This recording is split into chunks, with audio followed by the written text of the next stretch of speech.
en toda la tierra, en los países del mundo. Eh, Su importancia se la adquiere debido a las características que anteriormente habíamos indicado, ¿no? Eran bacterias bastante resistentes debido a la forma esporulada que tomaban para abandonar los reservorios y buscar huéspedes definitivos. Entonces, el cuadro que generalmente se produzca en personas donde existe aglomeraciones, existe hacinamiento, y que puede provocar una complicación que va a terminar con la vida del paciente, se debe precisamente al cuadro pulmonar, ¿no?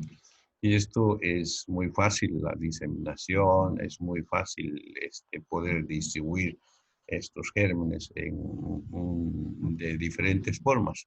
En las conflagraciones o en algunas guerras se han utilizado esparciendo estos gérmenes en forma esporulada sobre la población que estaba en esta situación.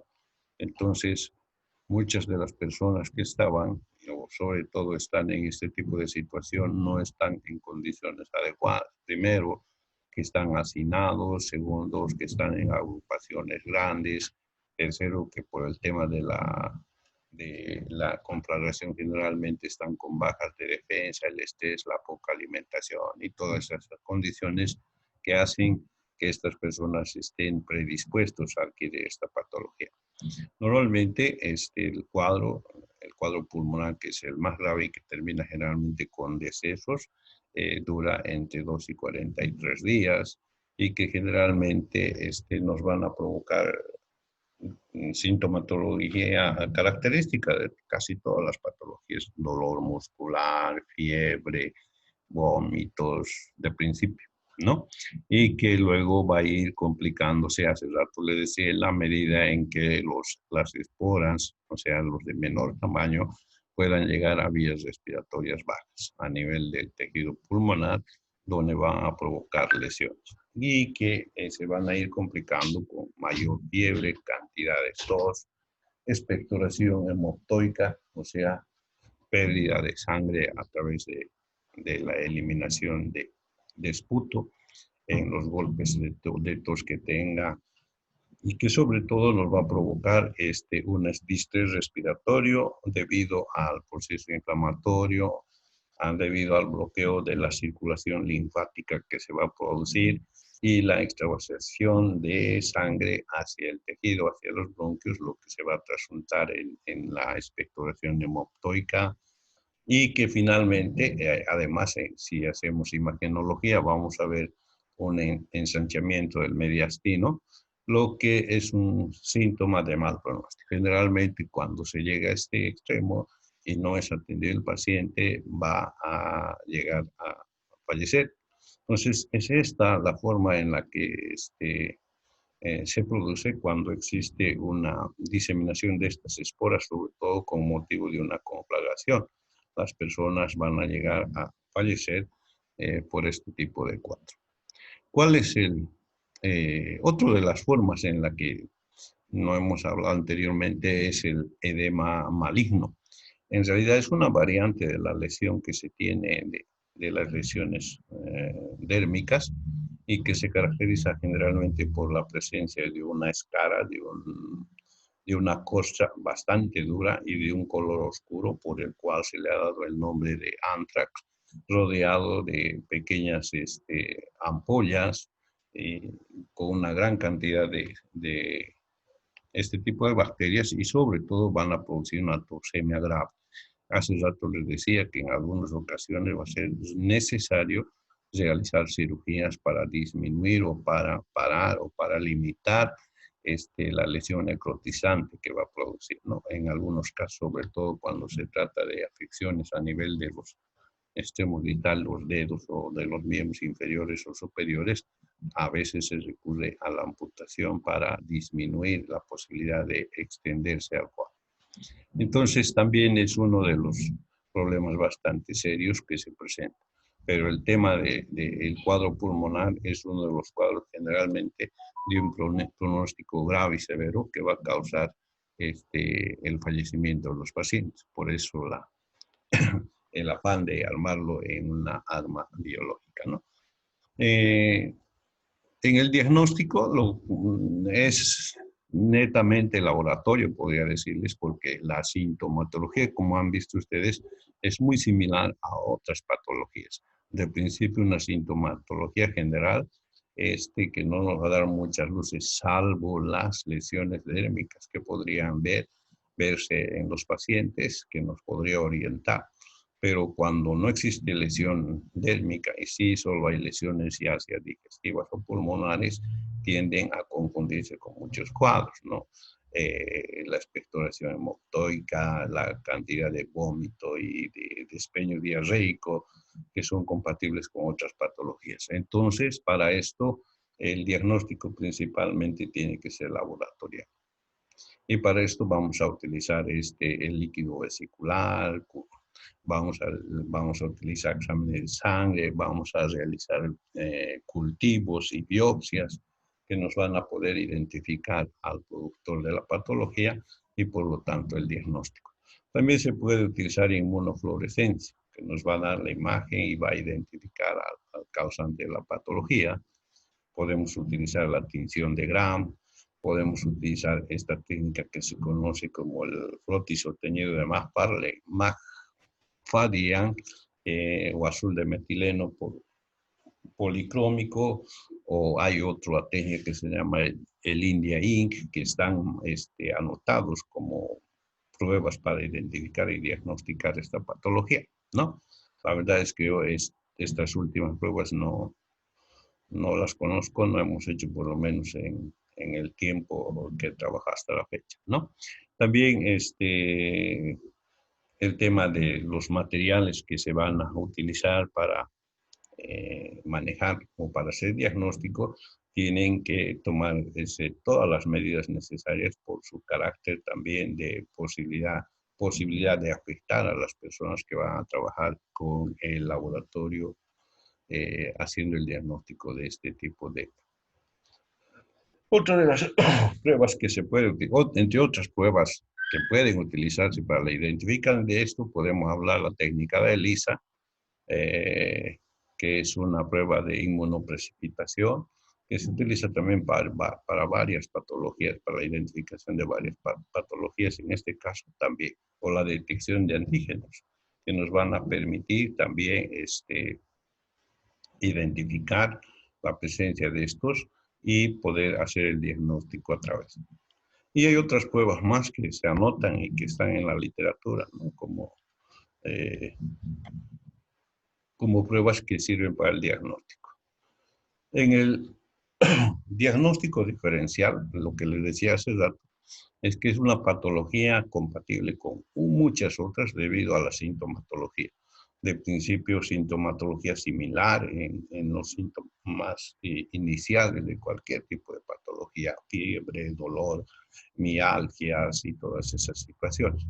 Pero las patologías con las cuales más hay que identificar y hacer diagnóstico diferencial son sobre todo las quemaduras, sobre todo en aquellos casos en los cuales las lesiones dérmicas son amplias, son extensas y tienen toda la misma característica de un proceso de una quemadura mal atendida.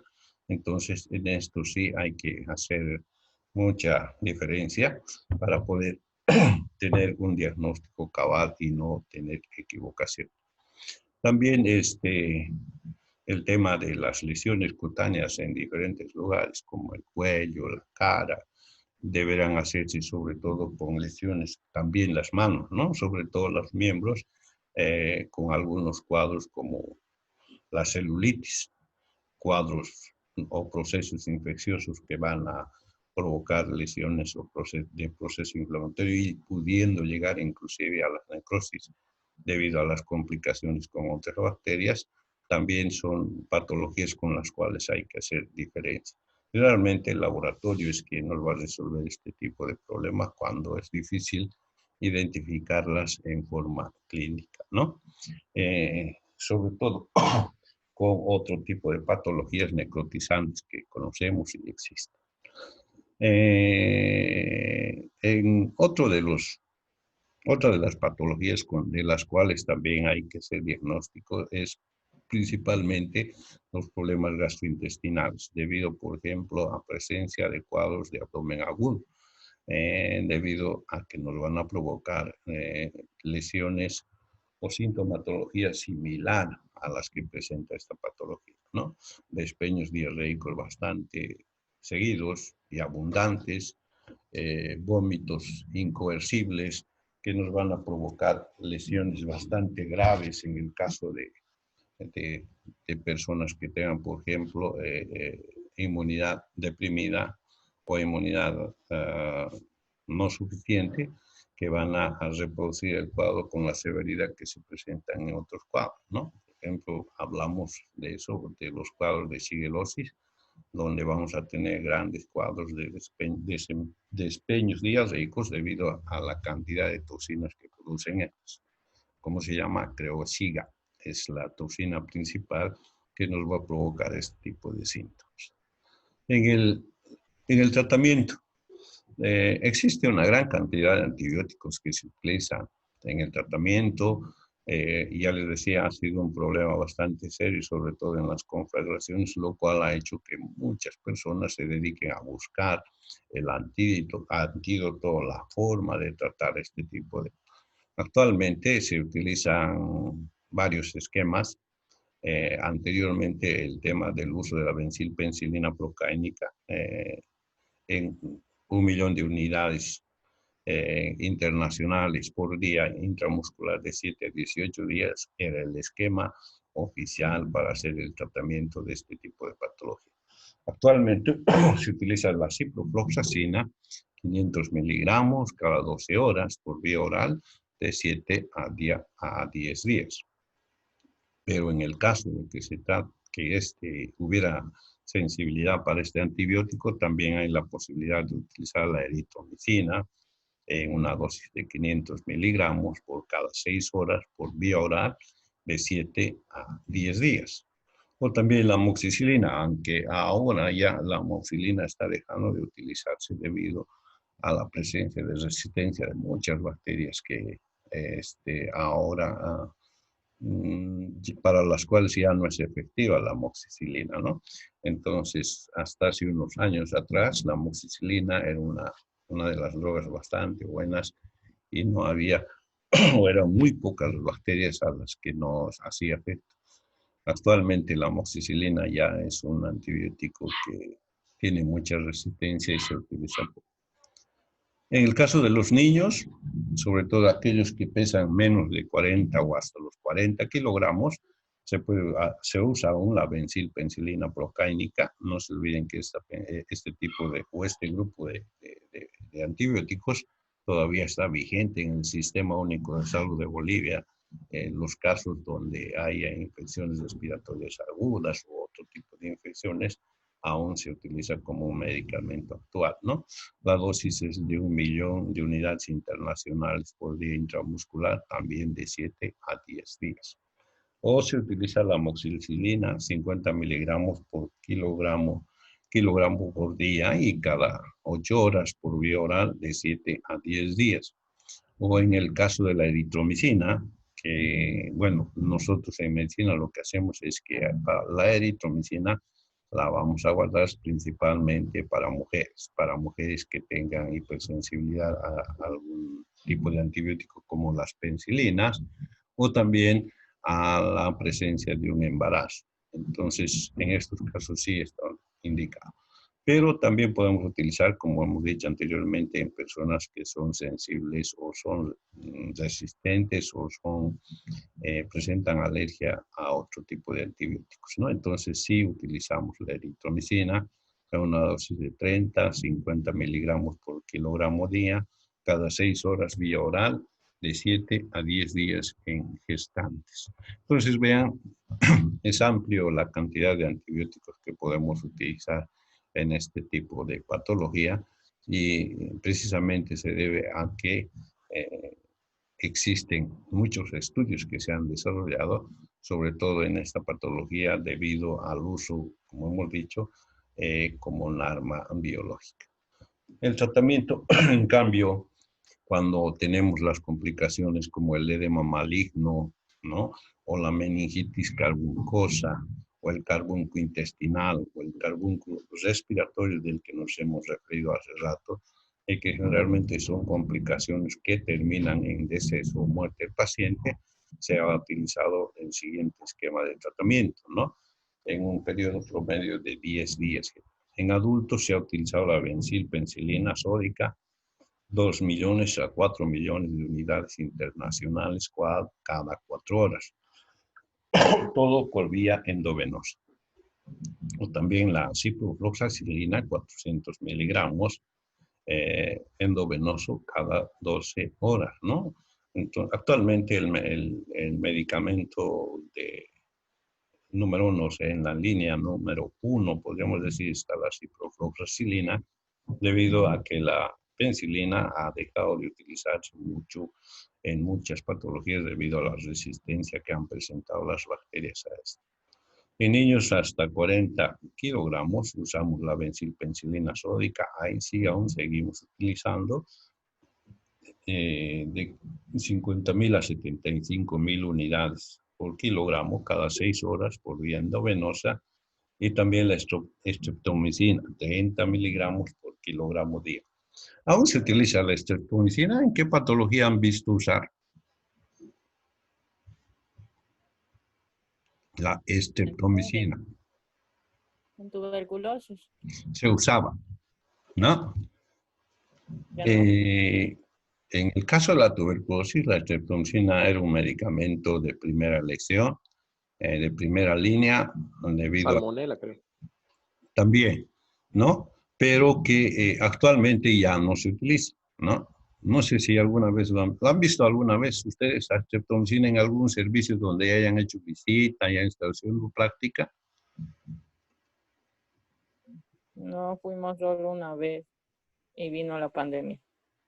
Sí, ya no se utiliza, ¿no? Debido a la gran resistencia que han producido las bacterias a este tipo de antibióticos.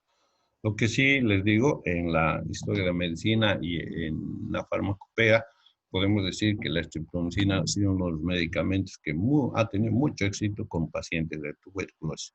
Pero el mal uso, el incumplimiento del tratamiento ha hecho que adquiera resistencia. Actualmente ya no se utiliza, salvo en algunos casos, algunos neumólogos utilizan para ver si es que es efectivo o no. En algunos ha dado resultados, en otros no, porque ya la resistencia que presentan es bastante amplia.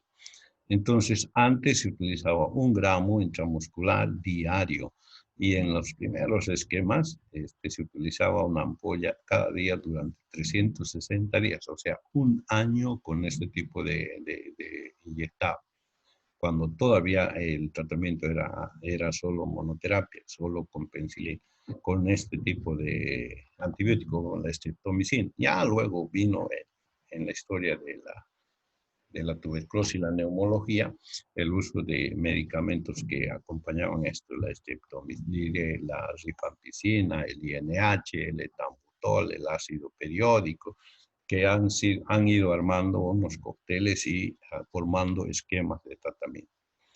Actualmente, lo que se conoce es su nombre. Yo por lo menos hace años que no he visto utilizar, ni hemos utilizado, ni tampoco ya ha habido en farmacias. Es posible que haya en algunos casos, pero actualmente ya no se utiliza. Pero en estos periodos en los cuales ha habido muchos afectados por esta patología, sobre todo en los lugares donde ha habido guerra, es que se ha utilizado también este medicamento efectivamente con este tipo de pacientes. ¿Cuáles son las medidas de prevención? ¿Cómo vamos a lograr disminuir la incidencia? Aunque hemos dicho que la incidencia es bastante baja, ¿no? Actualmente hay algunos lugares que son zonas endémicas, algunos lugares son zonas epidémicas. Bolivia está como una zona endémica, presenta casos esporádicamente, sobre todo en provincia, y que en la mayoría de los casos se lo hace un diagnóstico temprano y también un tratamiento efectivo. Pero, ya les decía, por la falta de sintomatología del dolor, generalmente los pacientes a veces dejan, ¿no?, que el cuadro avance, y que cuando ya la lesión es bastante grande, recién asisten al médico. En este caso, sobre todo, como medida de prevención es el tema de la información, la educación y la capacitación. La información de ver cuáles son la posibilidad de adquirir esta patología, cuáles son los riesgos en el tipo de oficio que está desarrollando o cuáles son los oficios que estarían expuestos a esta patología. En la capacitación, el manejo y la manipulación de productos que puedan estar contaminados con este tipo de bacterias, ¿no? Entonces, para nosotros en el tema de prevención es importante la información, la educación y la comunicación, que va a hacer que las personas actúen en relación a esto. También el tema del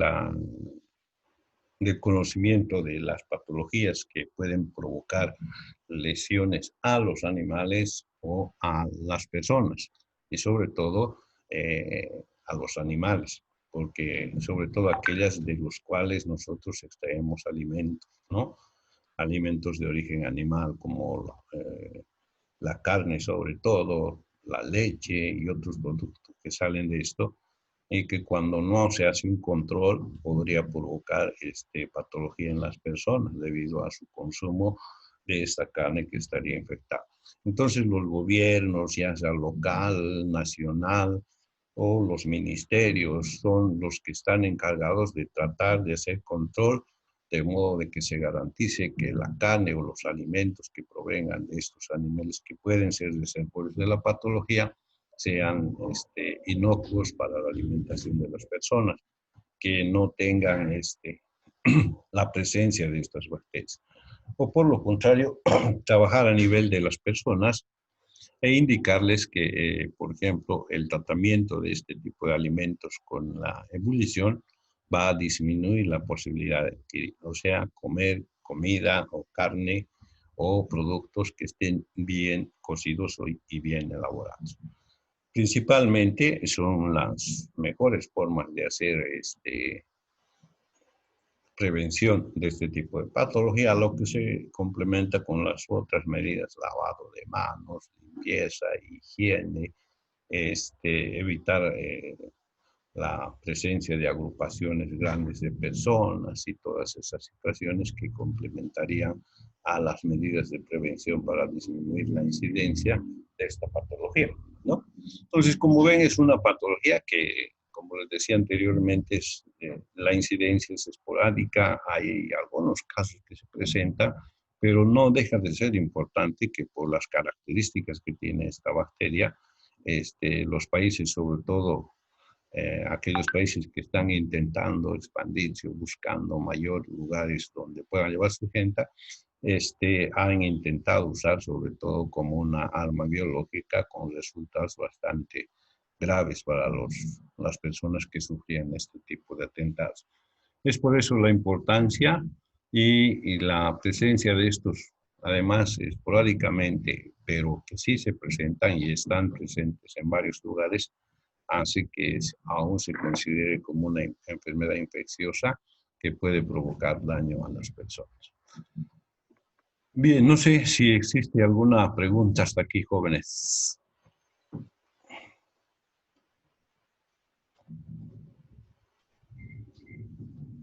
No, doctor, está claro.